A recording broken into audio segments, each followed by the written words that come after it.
Bonjour, Karine Rouvier, je vous invite à venir passer un petit moment avec mon univers de femme chef d'entreprise. L'idée étant de vous partager les joies et les galères de l'indépendance financière des femmes. Je reste convaincue qu'à travers l'égalité homme-femme, pour moi c'est surtout l'indépendance financière qu'il faut absolument défendre. Et donc je vous emmène dans mon univers pour rencontrer des femmes indépendantes financièrement et peut-être un jour leur mari. Vous venez avec moi ?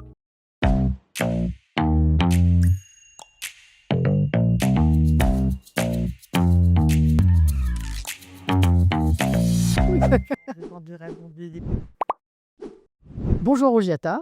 Bonjour Karine. Merci d'être venue jusqu'ici. Je sais que c'est un peu compliqué de venir parce qu'on est à Meaux, alors c'est pas toujours évident de venir au fin fond du 77. Merci d'être venue pour cette interview sur l'indépendance financière des femmes.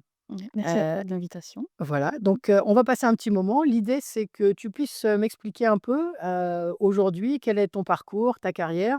Et l'objectif, c'est de pouvoir proposer à d'autres femmes ce qu'on appelle des rôles modèles, puisque nous sommes des rôles modèles, puisque nous sommes indépendantes financièrement. L'idée, c'est d'inspirer d'autres femmes et puis aussi de faire un peu la promotion de ton parcours et de ce que tu fais aujourd'hui. Ça va. Donc la première chose, c'est comment est-ce que je t'appelle? Est-ce que je t'appelle chef d'entreprise, entrepreneur, entrepreneuse, lady boss, comme dirait Audrey?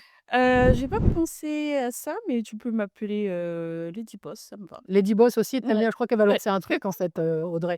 On va lui demander qu'elle mette une estampille dessus et on va mettre plein de labels, Lady Boss. Alors Mmh. je pense que ce que je te propose, c'est de m'expliquer un peu aujourd'hui ton parcours. Mmh. Donc on se connaît pas toutes les 2 depuis très longtemps, ça fait que quelques mois qu'on se connaît, qu'on se côtoie. On est plus souvent au téléphone ensemble qu'en vie en Ouais, c'est réel vrai. d'ailleurs.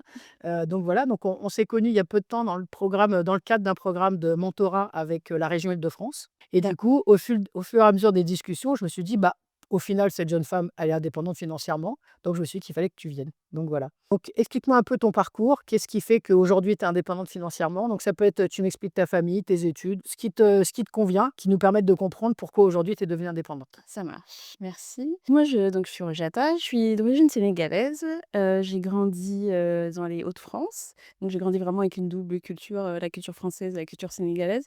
Je le précise, En que plus, c'est important. c'est pas juste français, c'est les ch'tis, quoi. En Non, plus. c'est pas juste, là on est sur un Et je précise, c'est important parce que, la culture, Peul, donc moi je suis l'ethnie à laquelle j'appartiens, c'est les Peuls, c'est une culture quand même très patriarcale. Du coup, moi j'ai très tôt été sensibilisée aux questions de différences. Je voyais bien qu'il y avait des différences, en termes d'éducation, et d'opportunités entre, les filles et les garçons. Et du coup, c'est quelque chose qui m'a toujours animée, qui a été important pour moi. Et moi je me disais toujours: Plus tard je serai indépendante financièrement, je ne veux pas être dans un schéma où je vais dépendre d'un homme, pour pouvoir, subvenir, quand à tu mes dis que ça besoins. t'a animé, ça t'a mis une lumière ou ça t'a plutôt, renforcé quelque chose de En fait, plus énergique? surtout ça m'a révoltée parce que Ah, je ça t'a trouve révolté, voilà, voilà, ça t'a plus juste animé, en fait. voilà. Je trouvais ça, particulièrement injuste parce que quand je posais la question de pourquoi, on me répondait: «C'est comme ça», sans Parce que vraiment tu es une fille, c'est voilà. pour ça, oui. Et Ouais, ça pour moi c'était, donc c'est inaudible. totalement frustrant. Voilà. Et du coup, j'ai très tôt compris que les études, c'est ce qui me permettrait de devenir indépendante, de pouvoir accéder, à une profession qui me permettrait de faire ce que j'ai envie de faire. Ça veut dire, juste pour comprendre, donc la tradition de ta famille, elle vient du Sénégal, c'est ça? Oui, Mais toi, exactement. tu es née Moi, je suis sur née, les sens? ouais, moi, je suis née à Saint-Quentin, ça Donc s'appelle donc Saint-Quentin. du coup, Voilà. tu as vécu tout le temps, en Oui, France, tout en le fait? temps D'accord, en OK. France. Donc du Mais coup en ayant quand mais même, tu as quand même cette tradition ouais, voilà, familiale qui pèse sur tes épaules exactement. et l'école qui te dit autre chose, du coup, j'imagine? Voilà. Là, Par du exemple, coup moi, à la maison, on parlait pas français, je parlais langue maternelle, ce que je trouve très chouette d'ailleurs parce que du coup, maintenant, je la parle couramment. c'est Et chouette ça ça. m'a aussi aidée à apprendre d'autres langues comme, Oui, l'anglais pardon et l'italien. Donc ça, c'est vraiment cool. Et puis du coup, quand je vais au Sénégal, je peux communiquer avec les gens facilement. Ça, c'est quand c'est bien même, ça. agréable. Donc j'ai fait des études de droit parce que justement, la justice, c'est quelque chose qui m'intéressait. Le hasard et les rencontres a fait que j'ai fait du droit du travail. Ouais. Pendant longtemps, moi, d'abord, j'ai été juriste, droit social et ensuite, responsable des relations sociales. Donc j'ai toujours été rattachée au DRH, j'ai travaillé dans plusieurs secteurs d'activité. Et ton idée de départ, c'était parce que le droit, c'était quoi? Pour, réparer les injustices? C'est un peu ça? C'était être juge, avocat? C'était quoi dans ton idée Alors de j'ai droit? eu plusieurs idées, mais le droit, c'était surtout connaître mes droits pour pouvoir me défendre. Ah d'accord, carrément. Voilà. Ah ouais, ta propre avocate. Voilà. Tu t'es dit: «Ça va bien». Exactement. Bah, je me disais déjà le droit ça on a tendance à dire: «Le droit ça mène à tout», c'est pas vraiment le cas, mais en tout Mmh. cas ça ouvre pas mal de portes. Ça apprend à réfléchir, à argumenter et je me suis dit: «Ça c'est des choses, qui me plaisent». Moi j'aime bien, réfléchir, j'aime bien étudier des textes, j'aime bien aussi surtout des applications concrètes. Donc D'accord. c'est pour ça que j'ai choisi, le droit du travail. Et pourquoi pas, par exemple, le droit international ou le droit des affaires ou? Je pense qu'il y a vraiment les rencontres, il y a des profs que j'ai Ouais, rencontrés d'accord. en droit social qui m'ont vraiment, montré, les aspects pratiques, de la matière et à quel point ça pouvait être, utile et intéressant et OK. stimulant aussi. Moi, je trouve ça très stimulant intellectuellement.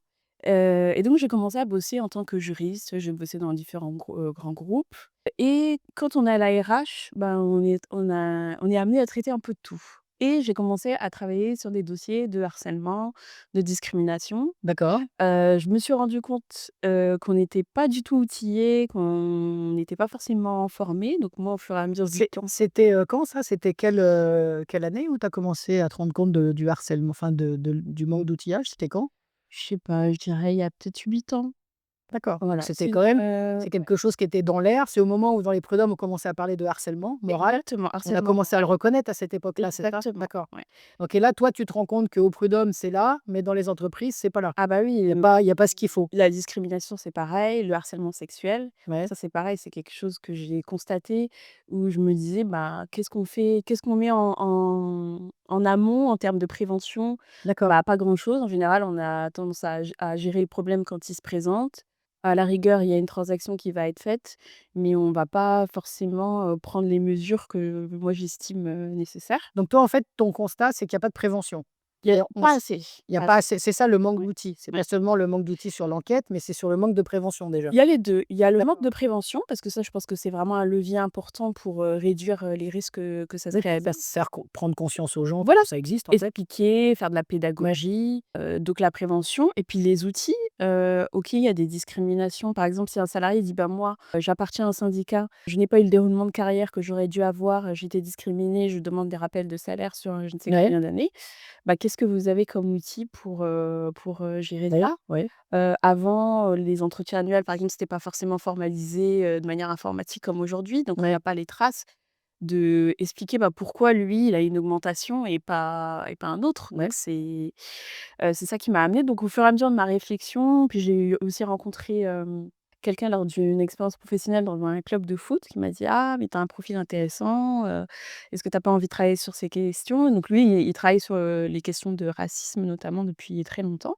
Dans les clubs sportifs, c'est ça? Ou d'une manière générale? D'une manière générale. En D'accord, fait, c'est ancien, président de SOS Racisme d'accord. et du coup, je me suis dit: «Ah, pourquoi pas?» J'ai commencé à réfléchir, le covid est arrivé.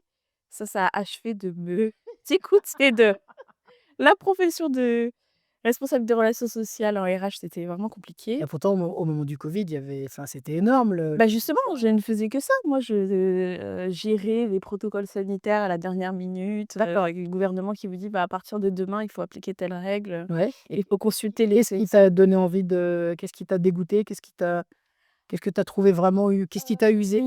Déjà le télétravail, moi j'ai trouvé ça vraiment, difficile de pas voir les collègues, de passer toutes ces journées sur Teams, Ouais, à enchaîner les réunions, ça je trouvais ça compliqué et d'une manière générale ça me convenait plus aussi tout ce qui était, plans sociaux, j'avais envie d'être dans dans une une autre autre dynamique, en dynamique fait. dans une autre dynamique, voilà. D'accord.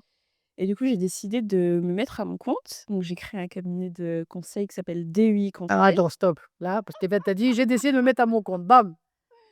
Oui. Combien de temps avant tu as réfléchi avant de t'y mettre? Quelle démarche comment ça s'est venu? Comment c'est venu? Honnêtement du temps, je dirais 3 ans à peu près. D'accord, Entre le 3 ans. moment où je me suis dit j'ai commencé à y réfléchir, déjà, fallait que je m'habitue parce que moi, j'avais pas forcément de modèle, autour de moi, de personnes Oui, c'est qui ça, en fait, déjà parce que dans ta famille, est-ce que tu as des entrepreneurs, des non? pas Tu du pas tout, ça? Non, pas du donc tout. tu as pas de modèle dans ta famille? Voilà, non, ni dans ma famille, ni dans mon cercle Non. proche, j'avais pas forcément de personnes, qui étaient indépendantes. Donc je me disais: «Bah, est-ce que c'est accessible? Est-ce que je vais m'en sortir financièrement?» Parce que bon, le salariat, ça a des inconvénients, mais ça a aussi des avantages. Ouais, Bah, on est sûr d'être payé à la fin du mois, ouais, on peut faire un prêt si on veut acheter un appart, enfin ça ouais. amène aussi quand même, certaines choses. Puis je me disais: «Bah, comment je vais faire pour trouver des clients? Est-ce que ça va être rentable? Est-ce que je suis légitime aussi?» Ouais, cette question-là, elle s'est Ah posée. voilà, c'est ça l'autre question aussi, parce qu'il y a de l'aspect matériel, Ouais. où effectivement tout le monde se fait tout un monde de comment je monte ma boîte, et cetera, et cetera. Déjà toi, tu as réfléchi un peu plus loin, Mmh, parce qu'il y en a souvent, le simple fait de se dire: «Comme je monte mon entreprise», ils ont l'impression qu'ils gravissent une montagne, mmh, alors qu'en fait, c'est une toute petite colline. La vraie mmh, montagne, elle arrive derrière. C'est mmh. comment tu la gardes en vie, ton Ouais, entreprise. exactement. Mon Dieu, c'est une discussion tous les 2 plein de fois. Je sais que c'est souvent mon sujet, c'est comment est-ce qu'on la tient en route. Je sais que tu as une vraie vision, donc c'est pour ça que ça m'étonne pas que tu aies mis 3 ans. Mmh. Ça fait long 3 ans quand même. Qu'est-ce qui pour toi a fait avancer au fur et à mesure? Bah, j'ai commencé à discuter, j'avais un genre enfin, je peux pas dire un coach, mais d on va dire dans un cadre, thérapeutique et j'ai beaucoup réfléchi à ça et je me suis dit: «Bah, en fait, j'ai fait le point sur ma carrière, Ouais. sur les compétences que j'avais et sur mon expertise et ce que j'étais capable d'apporter aux entreprises» et je me suis dit: «Bah, en fait, je peux le faire». Je trouve ça intéressant ce que tu viens de dire sur ce que je suis capable d'apporter aux entreprises. Mmh. Parce que je pense que c'est la base en fait, c'est comme ça que tu trouves tes clients aujourd'hui. Bah, oui. Qu'est-ce que tu es Mmh. capable de leur apporter? Mmh mh. Et ça, c'est vraiment la base de l'entreprise, c'est qu'est-ce que je résous comme problème? Qu'est-ce que j'apporte en fait? Exactement. C'est intéressant Moi, ça. j'ai toujours été, dans l'opérationnel. Moi, j'ai envie Ouais. de faire des choses concrètes. Alors, et la philosophie, l'esprit de la loi et cetera, c'est important, mais in fine, moi, ce que je veux, c'est, bah, au quotidien Être sur le terrain quoi. voilà et puis moi, j'estime aussi que l'entreprise, c'est un lieu où on doit pouvoir s'épanouir. On parle beaucoup de santé mentale. On me dit que cette année, Oui, oui. la santé mentale, On nous parle de Chef Happiness, on voilà. parle de CVT, et cetera. Ah oui. Exactement, mais dans les faits, il y a beaucoup de déclarations d'intention, mais dans les faits, bah, comment ça se traduit? Et moi, quand on voit les chiffres de personnes, qui font des burn-out, Ouais. ou qui développent des maladies professionnelles, je me dis: «C'est pas normal» ou quand on voit les chiffres par rapport au sexisme, il y a quand même, beaucoup de d'actes, qui sont commis en entreprise et qui sont pas forcément sanctionnés ou suffisamment, Et pris du en coup, par rapport charge. à ton analyse du monde dans lequel on vit, par rapport Mmh, avec ce que tu dis, toi, tu te dis: «Je vais vers l'entrepreneuriat», tu te dis pas: «Je vais vers l'associatif qui me permettrait peut-être, de tenir des drapeaux et de mener une voix plus forte». Toi, c'est tu te dis: «Je vais vers l'entrepreneuriat pour amener en interne, c'est-à-dire au centre du sujet, des solutions». Ouais, bah, je pense qu'il y a déjà pas mal d'associations qui existent et qui font un travail, Ouais, super et ça justement, je trouve que ça a manqué en entreprise. Après moi, je leur veux pas, forcément être, dans l'idéologie ou de pas être porte-parole, quoi. voilà. Moi, ce que je veux, c'est concrètement, bah, qu'est-ce qu'on fait? D'accord, On a un problème de harcèlement, bah, qu'est-ce qu'on met en place? d'accord. Voilà et ça, Ça a j'ai l'air simple compris quand que tu le dis. Ça a oui, l'air mais tellement simple. mais non. On a un problème de harcèlement, qu'est-ce qu'on met en place, hein? C'est chouette, hein, vraiment, ça a l'air Alors très j'aimerais naturel. que ça soit simple, mais ça ne l'est pas du tout. C'est très, très compliqué. Ouais, Mais voilà, c'est ce que je fais et du coup, je mène des enquêtes quand il y a des alertes harcèlement. d'accord. Parce que bon, sauf faire un cours de droit, si, un salarié considère qu'il est victime de harcèlement, l'employeur, il doit faire la lumière sur les faits, interroger les personnes, déterminer, si les faits qui sont avancés, ils sont avérés ou non et le cas échéant, bah, prendre des mesures, qui sont adaptées. Donc Donc toi, moi, du coup, tu te places comme l'outil que l'entreprise vient chercher ou le CSE, enfin les entités de l'entreprise. mmh, Donc toi, tu te places comme l'outil qui vient de l'extérieur et exactement, qui va donc faire une enquête et voilà. Moi, mener l'avantage, les c'est les que interrogatoires quoi, j'ai enfin les un interviews plutôt. voilà, j'ai un regard neutre. Moi, je suis extérieure à l'entreprise. Je ne Ouais, connais pas, les salariés, ou les membres de la direction. Enfin, ouais. voilà, je viens vraiment d'une manière neutre. J'ai une méthodologie de travail. Je connais bien, l'univers de l'entreprise et donc j'ai une formation de juriste, qui me permet, bah, voilà, de me De rester positionner cadré à chaque fois quoi. exactement, de D'accord. cadrer, les entretiens et à la fin, bah, je vais faire une synthèse globale et je vais faire des préconisations, à Et l'entreprise. aujourd'hui dans ton métier donc ça fait quelques mois là que tu exerces Oui. du coup. Je sais que tu t'es mis à faire du commercial Mmh. aussi, parce que du coup faut se vendre. Mmh. Se vendre, c'est difficile ou pas? Se vendre? Moi, j'ai trouvé ça difficile parce que c'est pas du tout dans mon tempérament et je suis pas forcément quelqu'un qui va aller se mettre en avant, et je pense aussi que quand on est allé à la fac, on n'a pas développé cette fibre, Ouais. comparé à d'autres cursus scolaires. Par exemple, je pense en école de commerce où les étudiants, ils peuvent être plus accompagnés sur ces sujets. Mais finalement, j'ai réussi à le faire d'une manière un peu détournée, parce que comme j'ai eu des expériences professionnelles dans différents secteurs d'activité et différentes entreprises, bah, j'ai développé un réseau que j'ai conservé au fil des années, donc du coup, j'ai pu mobiliser mon réseau, organiser des événements, par exemple des colloques, ou des petits déjeuners avec, une avocate sur, des sujets, Du coup, tu voilà. te vends pas toi, mais tu vends l'outil que tu as développé. C'est plus Exactement. facile au final de se vendre soi, de vendre le produit qu'on vend, Oui. alors que c'est nous qui déployons l'outil. Mais Oui. c'est quand même plus facile de dire je vends tel produit plutôt que de dire je me vends moi. Quand même Dans une un certaine premier temps, c'est distance. plus facile. Voilà. Voilà. Même si finalement, je pense que la personnalité compte, énormément Ouais. et surtout sur ce genre de sujets qui sont hyper délicats avec beaucoup d'enjeux de réputation, de risques financiers, de risques juridiques, de fonctionnement dans l'entreprise. Je pense que voilà, il faut aussi avoir quand même une certaine, personnalité pour pouvoir, faire ça. Alors aujourd'hui, quand tu mènes tes entretiens, est-ce que, comme certains coachs, est-ce que tu as l'obligation d'avoir un thérapeute ou quelqu'un qui te suit? Parce qu'en fait, quand tu écoutes toutes ces interviews, parce que parfois il y a des choses qui sont un peu plus lourdes que Oui, d'autres à gérer. ça Est-ce que du coup, toi, tu as cette obligation d'être suivi ou est-ce que tu as décidé d'être suivi ou pas du tout? Alors, il y a pas cette obligation, mais moi, je considère que c'est vraiment utile, Ouais. surtout dans des dossiers vraiment compliqués, parce que vous pouvez avoir des histoires très lourdes avec des Mmh. personnes qui vont pleurer ou qui sont vraiment dans des situations de détresse. Donc, moi, j'ai mis en place un genre de supervision et en fait, je vois une thérapeute que je D'accord. connais. Donc tu t'es mis dans cette, Voilà, pas l'obligation, mais du coup, tu t'es mis dans cette branche-là. exactement. Ouais. Est-ce que tu penses que du coup, ça peut faire boule de neige avec d'autres, cabinets qui font la même chose que toi ou, Boule de neige, c'est-à-dire? c'est-à-dire, que les gens copient justement le fait que tu aies décidé de mettre une thérapie en route en même temps, comme les coachs en fait, alors que tu Ouais. es pas coach, hein. Non, non, je suis pas coach, ouais. Mais du coup, est-ce que tu crois que ça peut être une habitude à donner dans la profession? Ouais, moi je pense que c'est vraiment une bonne pratique, à adopter. En fait, d'avoir un espace neutre où on peut décharger soi-même et comme Ouais, ça on porte pas sur soi, parce que ça le peut être malheur des autres. difficile, enfin, ce qui est compliqué, c'est que d'une certaine manière, il faut avoir quand même de l'empathie pour la personne, écouter. En même temps, il faut quand même avoir une certaine prise de recul et avoir ce moment-là d'échange, je trouve que c'est vraiment, important et il y a, un syndrome qui s'appelle, alors je veux pas dire de bêtises, le syndrome vicariant. Ce sont les personnes en fait, qui suivent, des dossiers, par exemple, les policiers qui travaillent, sur des dossiers de violences sexuelles, bah, eux-mêmes, à force de voir des photos, d'interroger les personnes et cetera, ils peuvent, développer des troubles, et D'accord, c'est qui pour sont ça que associés à ça. exactement et ça, je pense que c'est vraiment la manière d'éviter ça. Après, je suis pas dans ce cas-là, hein, dans ce Non, cas non, oui, oui, oui, mais du coup, tu t'es mis quand même un cadre et pour exactement. garder ton équilibre. Mmh. Du coup, alors ça fait plusieurs mois maintenant que tu exerces, Ouais, ça fait plus d'un an. plus d'un an que Mmh. tu exerces, du coup à ton compte. Exactement, Hem et selon ce que tu veux, puisque c'est exactement. toi qui as mis ta méthode en place, c'est toi qui développes. Mmh. Aujourd'hui, j'imagine que tu as un peu plus de clients qu'il y a un an. Ouais. Comment est-ce que tu gères cet afflux de nouveaux dossiers? Comment ça se passe aujourd'hui? Alors, j'ai décidé de travailler avec quelqu'un, qui a un peu un profil, similaire au mien pour, Donc c'est un pouvoir, prestataire que tu as été chercher, voilà, pas un salarié? prestataire. Ouais, ouais, ouais, non, j'ai pas pris de salarié pour l'instant, prestataire, où on peut travailler ensemble sur certains dossiers parce que là, effectivement, j'arrive à un moment où j'ai du mal à absorber, tout ce qui arrive et C'est une bonne nouvelle ça. oui, Au bout d'un an, tu as du mal à absorber, tu as trop de clients, c'est une belle nouvelle, c'est bien, c'est chouette ça quand même. Fais pas comme les youtubeurs qui disent: «Je t'explique comment en 6 semaines tu gagnes 25 000 non, $.» non, non, non, non. Par contre, tu nous expliques comment, enfin, tu montres qu'effectivement quand on bosse, on est structuré. Mmh. Au bout d'un an, on commence déjà à avoir un peu trop de clients, ce qui est Mmh, intéressant. mmh, mmh, mmh, mmh et puis moi, en plus, j'interviens sur des missions qui sont quand même assez chronophages, qui peuvent, durer plusieurs mois, Ouais.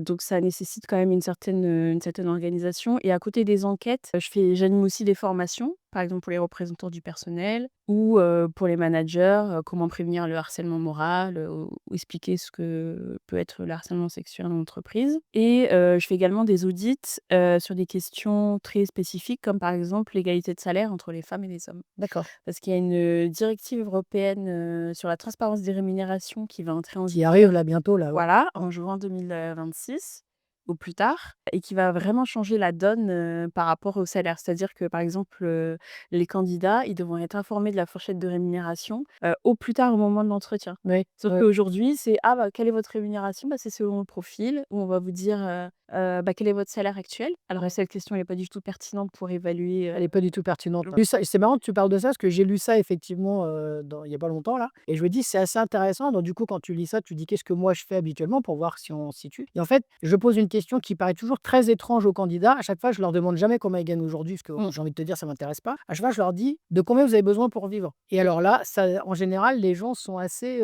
désemparés et je leur dis: «Bah oui, quel est le salaire que vous voulez en fait?» Ouais, ils s'attendent pas à cette question, Quel ouais. quel salaire vous voulez? Mmh. Et à chaque fois, on me dit: «Aujourd'hui, je gagne tant». En fait, je me fiche de savoir combien vous gagnez. Combien vous voulez? Ouais. Pour Oui, le mais parce job que que c'est moi je vous propose, combien vous voulez? ouais, c'est la Et question c'est qu'on assez bizarre pose parce que du coup, si tu commences ta carrière en étant au SMIC, tu vas exactement. mettre un temps incroyable à aller en haut en te disant: «Je ne peux pas justifier», alors que tu as pu acquérir des milliers de compétences qui n'ont Bien pas sûr. été valorisées, en fait. Mmh. Et du coup, je trouve ça effectivement assez, Ouais. Non, mais là, on va bizarre. vraiment changer, d'état d'esprit et en plus, tout le monde est pas à l'aise pour négocier. C'est ça. Donc 2 Ouais, personnes qui font le même travail, ben, il y en a une qui va négocier, une qui va pas négocier, donc elles vont avoir une c'est ça. différence de salaire et plus le temps va passer et plus la Et plus différence l'écart va se et creuser. si on imagine bien que les femmes sont souvent là où c'est le moins cher, Bah, voilà. donc Et pareil, on ne pourra pas demander non plus, quel est, ni le salaire actuel, ni quel était le salaire dans les ouais, précédents postes. Et moi, ce que je donne comme conseil quand on me pose la question sur ces sujets, de dire: «Bah, quelle est la valeur de votre travail?» c'est ça, bah, c'est ce que je dis. Voilà, le profil. Combien vous voulez pour ce job que je vous propose ce job, combien vous voulez en fait? Et ça mais aujourd'hui en fait, alors il va falloir faire, l'acculturation des entreprises, mais celui des futurs salariés aussi. Ouais, Parce que c'est pas une question à laquelle ils s'attendent, hein, ouais. et ça veut dire aussi être capable d'évaluer soi-même, Mmh. les compétences et combien vaut nos compétences vis-à-vis d'un poste. Et puis Un vrai changement de paradigme, oui, tu et raison. puis avoir des critères objectifs. Bon, bah, j'ai X années d'expérience, je sais faire ci, je sais faire ça, rendre ça de manière plus objective. Et du coup aujourd'hui dans tes projets, donc maintenant que tu as une entreprise, donc aujourd'hui Mmh, tu fais de l'opérationnel. mmh, Je sais que tu te prépares petit à petit à devenir la chef d'entreprise, épanouie qui pourra mettre de l'opérationnel, enfin qui pourra déléguer de l'opérationnel, parce que déléguer, c'est compliqué. mmh. Mais effectivement, si tu as beaucoup de clients avec beaucoup d'enquêtes, à un moment donné, tu vas pas enfin, ça va vite, tu vas vite arriver au bout et j'ai pas l'impression que ce soit ton ambition. Ton ambition, elle est au-dessus de ça, je crois. On est d'accord, hein? Donc voilà, donc comment tu vois les choses du coup? Comment est-ce que tu peux te projeter à travers justement cette future Rogiata qui va du coup gérer l'ensemble, Mmh. de plusieurs prestataires? Comment tu le vois? Bah, moi, j'ai mis en place une méthodologie, sur, voilà, bah, comment je travaille, quelles sont mes valeurs, comment on mène les entretiens, qu'est-ce que j'attends, voilà. On voit la juriste, hein, quand même, hein. Ça rigole pas, hein. Les process, C'est ça. voilà, ça me connaît. Et bah, moi, ce que j'aimerais, c'est développer un partenariat avec, différents consultants et qu'ils appliquent, ma méthode de travail et du coup qu'on puisse, Donc répondre aujourd'hui, tu es aux plutôt sur un business model fait de partenariat, mais pas de salariat pour le moment? voilà, ouais, non, pour D'accord. l'instant, je n'envisage Tu pas essayes de d'éviter salariat. au plus possible. Ouais. Ça doit peut-être à cause des vidéos que je fais Mmh, sur les employeurs. J'arrête pas de dire: «J'en ai marre d'être employeur» et pas à cause des salariés, mais vraiment à cause du système, quoi. ouais, ouais, le C'est système, devenu vraiment atroce, quoi. il est compliqué. Peut-être que j'y viendrai à terme, mais en tout cas, à Ouais. moyen terme, c'est À pas moyen terme, c'est partenariat. D'accord. Aujourd'hui, tu es indépendante financièrement. oui. Comment ça se comment ça se joue au quotidien? Comment est-ce que toi tu le vis? Ouais, je trouve ça très étonnant parce que je ne m'imaginais pas pouvoir être dans cette situation, aujourd'hui. Après moi, j'ai choisi un modèle un peu particulier parce que donc j'ai de ma précédente boîte, j'ai signé une rupture, je suis partie à l'amiable. J'ai donc été inscrite à France Travail, anciennement Pôle emploi et du coup, je me suis dit: «Bah, OK, je crée ma boîte, je prends le temps de développer mon activité, de faire mon site internet, enfin de faire tout ce dont j'ai besoin pour mettre en place mon activité et je vis de mes indemnités». D'accord. Et après, je me verserai, une rémunération. Donc du coup, ça m'a laissé le temps, sans avoir, le stress de: «Est-ce que je vais pouvoir, Ouais. faire rentrer assez d'argent?» parce que moi, la sécurité financière, pour moi, c'est quelque chose d'important et j'ai envie de pouvoir, développer mon activité de manière, sereine et pas avoir, l'épée de Oui, Damoclès, et puis tu l'as dit toi-même, depuis que tu es toute petite, tu sais que tu veux être indépendante financièrement. C'est voilà, quand même donc l'objectif de tout ça, en fait. exactement, donc Donc c'est c'est vraiment chevillé à ton corps dans ce que tu fais, ouais, dans ce que tu défends. c'est ma liberté financière, je pense que c'est une des choses les plus importantes dans ma vie, en fait. C'est Voilà, vraiment parce que c'est ça qui permet de faire des choix, de si on n'est pas bien dans un travail, de partir, ou si on n'est pas bien dans une relation, de partir. c'est ça. Et bah, malheureusement, il y a quand même beaucoup de personnes qui se retrouvent dans des situations compliquées, mais qui ne peuvent pas, C'est en c'est sortir. c'est justement l'objet de ces podcasts, en fait. C'est Voilà. expliquer que l'indépendance financière, ça donne du choix et pour moi, l'égalité des hommes et des femmes, elle est dans l'indépendance financière. Quand tu peux faire le même choix que ton époux ou ton employeur et cetera, bah, du coup, tu recouvres ton égalité, en fait. Mmh. D'après toi, comment les gens te voient par rapport à ton indépendance financière aujourd'hui? Est-ce que tu as l'impression que les gens ont changé d'œil, enfin, changé de vision? Est-ce que, tu es à l'aise avec le regard des gens? Je trouve que les gens sont étonnés, Ouais. surtout en plus moi j'ai l'air jeune, donc Tu as l'air jeune, oui, je veux pas mais tu dire es pas mon jeune. âge, mais je ne suis pas Ah, jeune. elle est peu jeune. Elle est pas jeune. J'ai l'air Pas jeune. jeune, mais je ne suis pas jeune. Alors, il faut vous dire en fait que juste à côté de nous, on peut pas la filmer, mais on a la prochaine, candidate du podcast qui a pas l'air jeune, mais qui est jeune aussi dans sa tête. Voilà, donc tu as l'air jeune, Voilà. donc Et les gens sont super surpris, ils s'attendent pas à ce que quelqu'un qui a mon profil, on va dire, bah, soit, ait créé une entreprise, ça correspond pas au schéma qu'ils ont en tête. et est-ce que quand tu t'es lancée justement, alors tu as mis du temps, mais est-ce que tu as eu des gens qui t'ont expliqué pourquoi il fallait pas le faire? Ah bah, bien sûr, bien Oui, sûr. Dans mon entourage après je pense que les gens projettent leurs propres peurs, oui, c'est, oui. mais tu sûr? Mais pourquoi tu veux faire ça? C'est quand même plus safe de rester, plus tu es en CDI, tu as un poste à Et est-ce que tu responsabilité, te souviens, alors tu as raison, tout le monde se fait couper les ailes comme ça c'est est-ce que tu te souviens d'une personne, enfin, souvent quand on est dans cette situation avec des grands changements où tout le monde te dit pourquoi qui t'explique comment tu vas pas le faire, Mmh. tu as souvent une personne au milieu de tout ça, tu as une espèce de lumière Ouais. qui sort, tu l'as repérée cette lumière? Ouais, ouais, ouais. J'ai une amie, très proche, qui, est un peu ma cheerleader et qui me soutient dans tout ce que je fais. Donc, D'accord. elle m'a dit: «Mais fais-toi confiance, tu te connais, tu as la tête sur les épaules. Si tu te lances, c'est que tu peux le faire».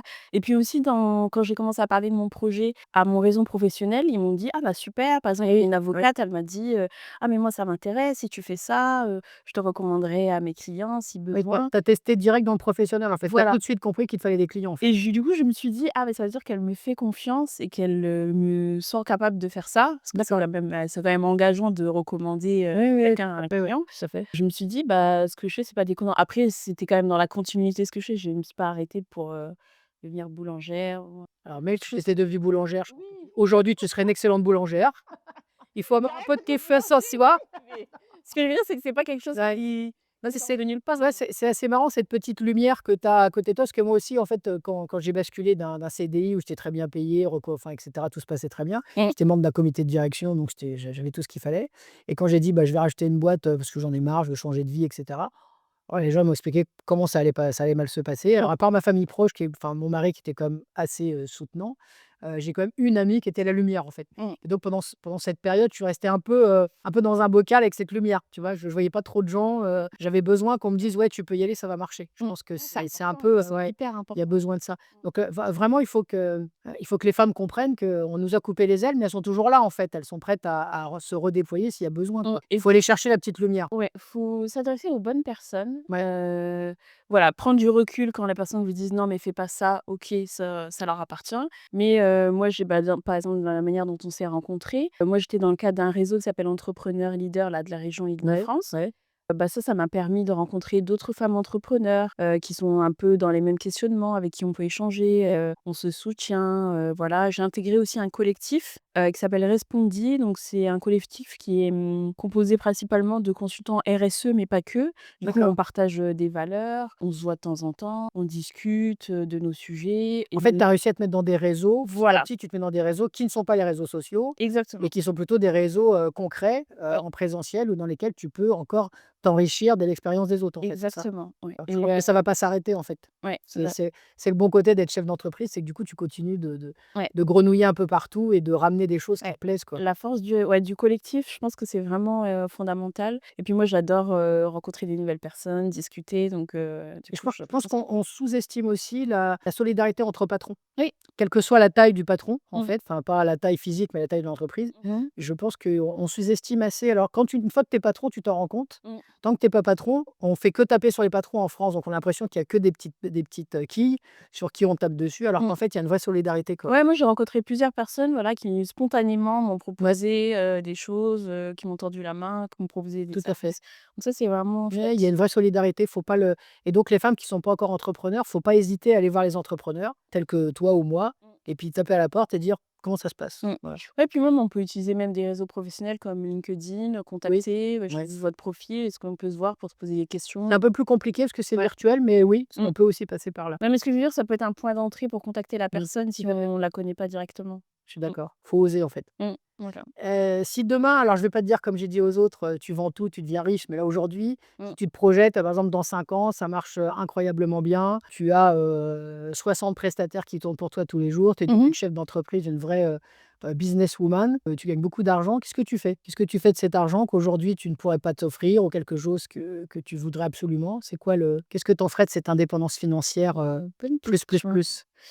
Déjà, je pense que je voyagerais parce que pour moi, c'est Ouais, vraiment une source de richesse et c'est quelque chose que j'adore. Je soutiendrai aussi une cause qui me tient à cœur, qui est l'éducation des jeunes filles. ouais. Parce que, par exemple, moi, du village de mes là où sont mes parents, bah, les petites filles, elles vont pas à l'école et ça, pour moi, l'éducation, c'est vraiment la clé pour pouvoir être indépendante, savoir un minimum, lire et écrire. Donc je pense que je ferai des actions autour de ça et je profiterai de mes proches, partager, voilà, des choses que j'aime avec mes proches. Moi, j'adore cuisiner, j'adore manger, donc je pense que je ferai des très bons restos aussi. Ça, c'est certain. D'accord. Bon, le programme pour les petites filles, tu peux le faire sans avoir d'avoir Oui, attends, oui, bien c'est sûr. par j'imagine que c'est qu'elle fait, elle sait aussi qu'il L'échelle. va, Ouais. quelque chose qui va se mettre en place, petit à petit, j'imagine? Mmh. Bon, c'est cool. Comment s'appelle ton cabinet? Puisque l'idée, c'est de faire un peu de promo aussi. Alors mon cabinet s'appelle DEI Conseil pour diversité, égalité, inclusion. C'est ambitieux, hein. Moi, j'adore. Bah, J'adore l'ambition. mais c'était dur de trouver un nom et puis finalement j'ai choisi celui-là parce que c'est ce qui me parlait le plus Et puis, il y a surtout que ça parle aux gens, et que parce que ça parle aux DEI, gens. ça veut rien dire, mais dès que Mmh. tu mets les 3 lettres en dessous, on comprend tout de suite, enfin, les 3 mots, pardon, on comprend tout de suite ce que tu es en train de vendre, quoi. Donc, Exactement. c'est plutôt intéressant. Je te propose le mot de la fin. Qu'est-ce que tu as envie de partager, d'expliquer par rapport à on a déjà pas mal évoqué ce que permettait l'indépendance financière. Mmh. Aujourd'hui, si tu veux encourager des jeunes femmes à te suivre, à nous suivre, Mmh. qu'est-ce que tu peux leur dire? Qu'est-ce que tu peux partager comme expérience? Qu'est-ce que tu peux leur insuffler comme énergie? Alors je leur dirais de suivre, leurs rêves et de se préparer, de taper à toutes les portes, de regarder ce qui peut être fait, d'essayer, Ouais. voilà. Ouais, je leur dirais d'essayer. C'est marrant parce que moi je dis souvent: «Essayer, c'est se donner la possibilité de pas y arriver». En Mmh. fait, dans mon entourage, il y a plus personne qui utilise le mot «essayer» Eh oui, parce que du coup, et c'est marrant que tu mmh, le ressortes, moi c'est ce que ce je dirais. contexte-là, je le trouve plutôt adapté. Mmh. Bon et ben écoute, merci beaucoup. Merci Merci à pour cet toi. entretien. C'était tu vois, bon ça a été. C'est pas trop stressé au final, ça va. Ça va. On est dans un univers serein Ouais, avec, on est dans un Paloma qui est cadre avec nous. bienveillant. Voilà, on est dans un cadre bienveillant, il y a pas de piège, ni rien de tout ça. Vraiment mon idée, c'est vraiment de partager nos rôles modèles, en fait. Ouais. Voilà Bah, merci et de m'avoir donné la parole et je ne me voyais pas comme une rôle modèle, mais du coup c'est voilà, bah, ça y est, ça. tu estampillé rôle modèle. Voilà. OK, bah, je te Merci. remercie beaucoup. Bonne journée. Merci, bonne journée.